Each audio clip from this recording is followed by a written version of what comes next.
Hello and welcome to another Boys Maughan podcast. We're here today from the superb new offices of Pump Court Chambers in Burgate, Canterbury. Huge thank you to them for allowing us to use their facilities today to record this. So I'm here with my colleagues Kat and Marilena, and we're here to talk about AI. What is it? Who's using it? And why does human judgment still matter? It's embedded in pretty much all of our electronic devices today, in our phones, on our computer programs. What is it? So, AI, artificial intelligence, or AI, is an umbrella term to describe technologies that perform tasks that would normally require human intelligence. They're very good at identifying patterns and making predictions. Perhaps the most visible recent development has occurred within generative AI, which is just one category of AI. And generative AI has the ability to create content based on user prompts and based on large data sets it has been trained on. So generative AI, and specifically large language models, is the AI most of us use. So for example, ChatGPT. These models are very good at understanding and analyzing text. So it's also very useful for law firms. And this actually marks the first point where AI is interactive for lawyers and the general public. And generally, AI has been very useful in the legal field for legal research, contract drafting, and maybe creating first drafts. So AI is taking something and it is using it. It's like a best odds of what it thinks it's reading or what it's being asked to draft. Yes, it's a probabilistic model, as they call it, which means that it gives you the best possible predicted answer based on what it knows and based on the prompt that you give to it. So it's not actually thinking like a human, it's not actually intelligent, it's just operating based on the data it has. And that's the data that it's been inputted into it, or from which it's drawing its data, and is that anywhere on the World Wide Web? Yes, so maybe there are two categories. There is public AI and there is enterprise AI. So public AI is the AI available to the public, such as ChatGPT, we all know. Then enterprise AI is the one adopted by professionals, and it's subject to different agreements. So with public AI, data is not exactly under the user's control, or not at all. It can be used for training the model, it can be leaked. It's a different safety standard, whereas with enterprise grade systems, typically those the data inputted is not it's strictly stored within the servers of the organization, and it's typically not used for training at all. Right. I mean, you mentioned there about using something within a system. Is that important in terms of confidentiality issues or GDPR? Yes, perhaps we could say a bit about the legal background when it comes to using AI in law firms. So the UK has not adopted a single AI act. It has adopted what is known as a pro-innovation approach and a sector-based model. So it relies on existing regulators. For AI in law, we have the General Data Protection Regulation and the Data Protection Act 2018. Those govern AI use when it comes to processing data, and they impose obligations of transparency, fairness, lawfulness, accountability, and data minimization. So we also have the Data Use and Access Act of 2025, which received the royal assent in June of 2025, and this further develops and amends those previous regulations. So briefly, it introduces some recognized lawful basis for data processing and imposes some, it encourages pro-innovation use that however strengthens protection for children. Right. And then we have other legislation that could be triggered by use of AI. For example, we have Equality Act of 2010 and Human Rights Act of 1998. And we might have issues of discrimination or privacy respectively. And then the second bit would be regulation and guidance from existing regulators. So, for example, we have the Solicitors Regulation Authority and the Law Society of England and Wales. They both emphasize that they do encourage the use of AI in law firms, but they both emphasize that all responsibility still lies with the lawyer and the firm.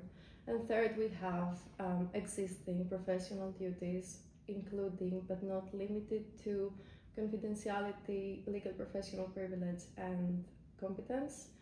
And so this means that lawyers have to be very careful where they input data and they must ensure accuracy. So overall, this shows that AI use in law is pretty much encouraged, but all responsibility remains with the lawyer and the firm. Thank you. That's really helpful. Leading on from some of your use of information as to what AI is and regulation behind it, what's something you think clients should be aware of when using AI? So first of all, I think a general rule is that clients shouldn't be inputting any sensitive kind of information into a public artificial intelligence system, because this information can be used to train the models, to improve the models. It may be accessed by the providers, so they effectively lose control of their data. So the personal information, names, addresses, dates of birth, information such as that, to really be aware and maybe not input when trying to generate answers or results. Yes.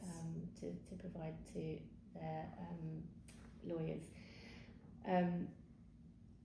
We've had, and I have personally received emails from clients with instructions as to how I can help and how they envisage us as helping them, and it's potentially been generated through ChatGPT. And so I would say to clients as well to be aware of the differing results that their searches may produce.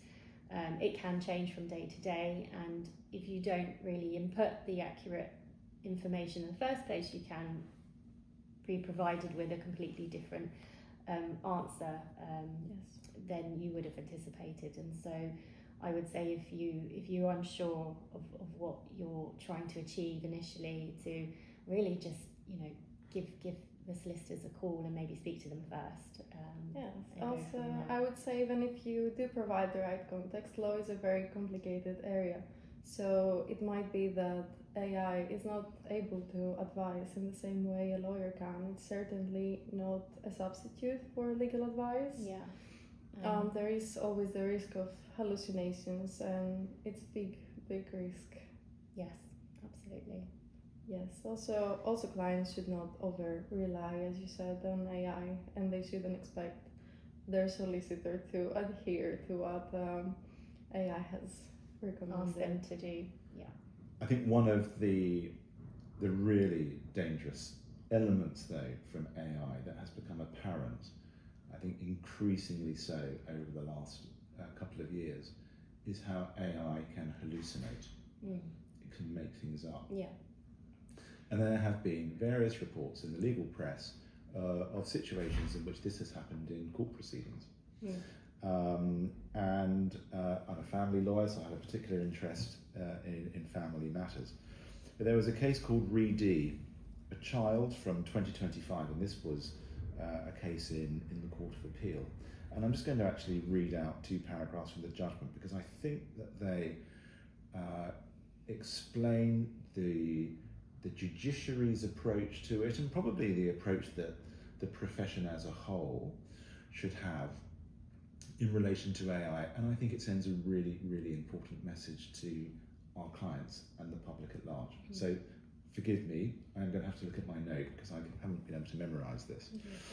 So these are 2 paragraphs, and it relates to, the first paragraph relates to a document produced by one of the parties who was a litigant in person, so didn't have a solicitor, wasn't represented. They produced their own document for the court for this hearing. Mm-hmm. And the court said this: the document included a number of citations of reported cases. Some citations were correct and appropriate. As subsequently pointed out by the father's counsel at the hearing before us, however, other cases cited were not authority for the propositions for which they were advanced, and in some instances did not exist at all. At the hearing before us, the mother accepted that she had used artificial intelligence to assist her in preparing the document. And the court went on later in the judgment. It is entirely understandable that they should resort to artificial intelligence for help. Used properly and responsibly, artificial intelligence can be of assistance to litigants and lawyers when preparing cases, but it is not an authoritative or infallible body of legal knowledge. There are a growing number of reports of hallucinations infecting legal arguments through the citation of cases for propositions which they are not authority, and in some instances, the citation of cases that do not exist at all. At worst, this may lead to other parties in the court being misled. In any event, it means that extra time is taken and costs are incurred in cross-checking and correcting the errors. All parties, represented and unrepresented, owe a duty to the court to ensure that cases cited in a legal argument are genuine and provide authority for the proposition advanced. I think that's really important. That's the Court of Appeal. That's the second highest court in this country addressing AI in a judgment. And I can speak from experience that I've received AI-generated written instructions from clients, which when I've read it, I thought, this doesn't make sense, this is not right, it is misunderstood, or has the situation has been misentered into AI. So it's, it is a great tool. We probably all use it all the time, sometimes knowingly, perhaps sometimes not. But when it comes to something as serious as the law, I just think it's really important that people treat it with the right caution. It's a tool, but it's not a substitute. Yeah. So in our professional context, what do you think are some things that lawyers should be mindful of? So I think in professional capacity, we should be mindful of, again, as we discussed earlier, over-reliance on using AI tools to provide us with the exact information and results we need. To be aware of potential complaints clients may have in the over-reliance on AI. The regulatory bodies are equipping themselves with funding for potential complaints in the future. With its over-reliance by professional bodies. But I think to ensure that isn't the case, as we do at Boys Maughan, make sure our staff are well trained. We have the AI policies in place as we do, and we have the guardrails which will enable us to use it effectively and efficiently as a firm. A summary, a conclusion. AI has some incredible benefits, some brilliant tools that make our lives quicker, easier, but we've just got to be cautious. We mustn't over-rely on it. Yeah.